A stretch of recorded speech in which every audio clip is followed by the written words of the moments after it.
G'day everyone, Barry again from Show TV, continuing our little tips and tricks series that we're doing with the FryAir Touch.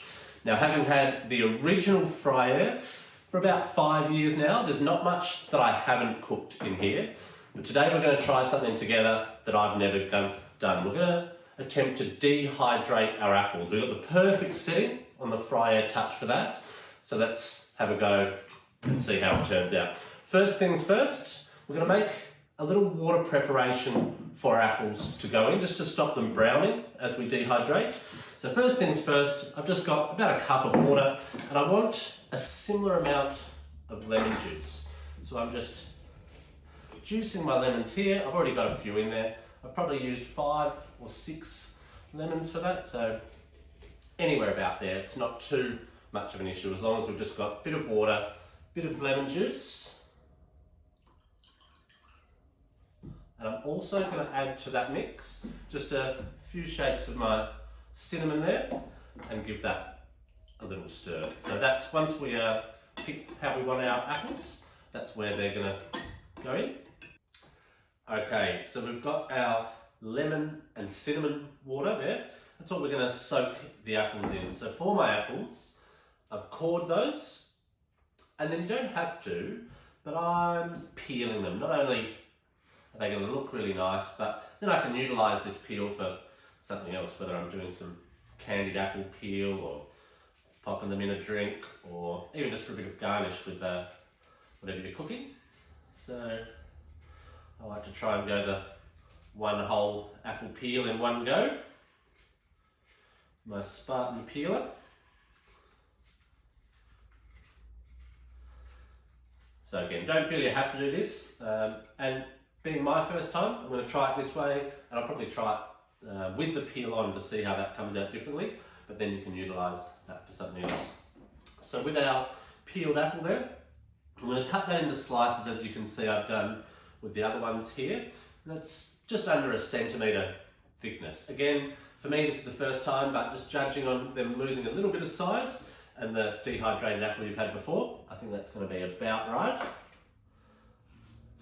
But don't stress too much, just as long as they're that fairly even, just under 1 centimetre.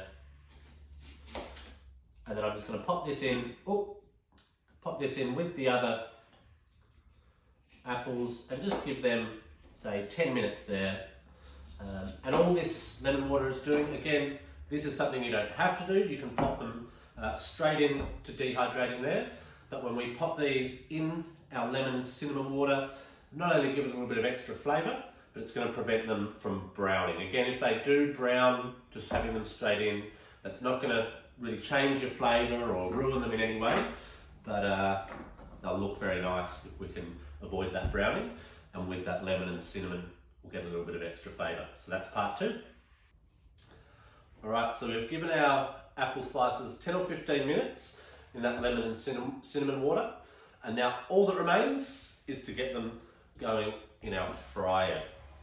So obviously I'm going to be using our high-low rack, and I'm going to be using that on the high, keeping it up fairly close to the heat. And I've got a little trick that can help us get a little bit more in there. What we're doing with this dehydrated apple is really testing out the versatility of your FryAir Touch, because these can go right down as low as 30 degrees and have a really consistent temperature. In another video that we've got up, you'll see me proving bread in there, and you can do all those things really easy. So even doing that proving of the bread on the cold days. For our dehydrated fruit, we're going to be going at 100 degrees Celsius.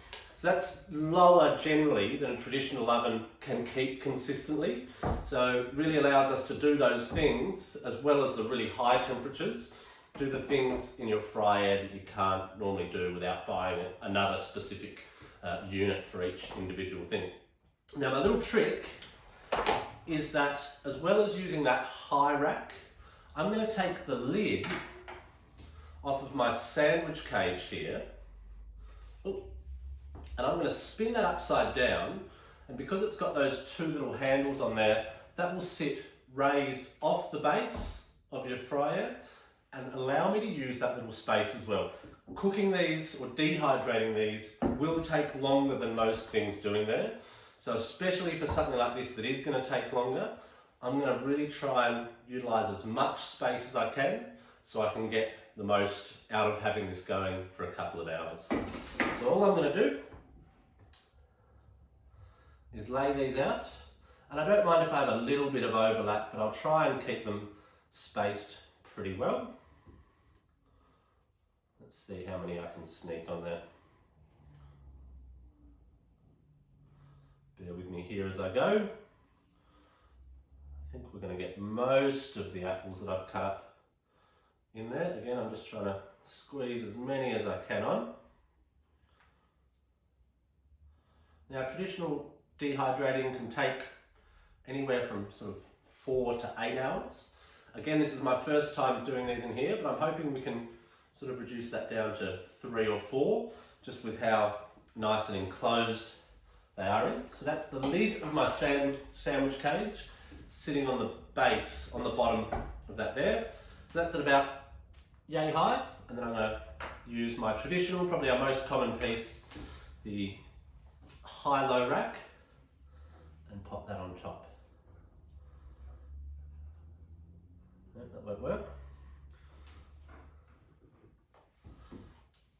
So I think I've got 5 apples. I think I had half a dozen with the other one there, that just to show you what we had. So I'll have about 4 or 5 apples worth going in here. These are cut, just me testing it out. These are cut at a little bit of different heights and widths on those apple segments. So that'll give me a bit of a test and know for next time exactly what works best. We've got those all set up in there.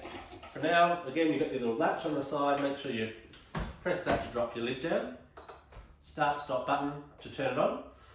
Now the dried fruit is right at the end of the list, so we'll bump through to that.